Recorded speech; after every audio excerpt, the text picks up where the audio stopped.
আসসালামু আলাইকুম। KMC24 টিভির পক্ষ থেকে সকলকে জানাই শুভেচ্ছা ও অভিনন্দন। বিএনপির ৩ নেতা বহিষ্কার। দলীয় শৃঙ্খলা ভঙ্গের অভিযোগে বিএনপির ৩ নেতাকে বহিষ্কার করা হয়েছে। শনিবার ২১শে সেপ্টেম্বর বিএনপির সিনিয়র যুগ্ম মহাসচিব অ্যাডভোকেট রুহুল কবির রিজভী স্বাক্ষরিত এক বিজ্ঞপ্তিতে এ তথ্য জানানো হয়। এতে বলা হয়, দলের শৃঙ্খলা ভঙ্গ, সহিংস কর্মকাণ্ড এবং দলের নীতি, আদর্শ ও সংহতি পরিপন্থী অনৈতিক কার্যকলাপের জন্য খুলনা জেলাধীন কয়রা উপজেলা বিএনপির সদস্য সচিব নুরুল আমিন বাবুলকে বিএনপির প্রাথমিক সদস্য পদসহ সব পর্যায়ের পদ থেকে বহিষ্কার করা হয়েছে।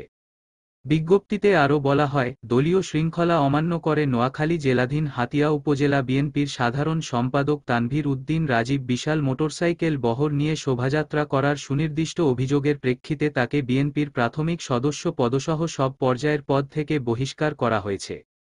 এছাড়া একই কারণে নাটোর জেলা বিএনপির যুগ্ম আহ্বায়ক ও নাটোর জেলাধীন সিংড়া উপজেলা বিএনপির সদস্য সচিব দাউদার মাহমুদকে বিএনপির প্রাথমিক সদস্য পদসহ সব পর্যায়ের পদ থেকে বহিষ্কার করা হয়েছে। সকল প্রকার আপডেট, সংবাদ, ফানি, বিনোদন ও সামাজিক ভিডিও দেখতে আমাদের চ্যানেল KMC24 টিভি সাবস্ক্রাইব করুন। ধন্যবাদ।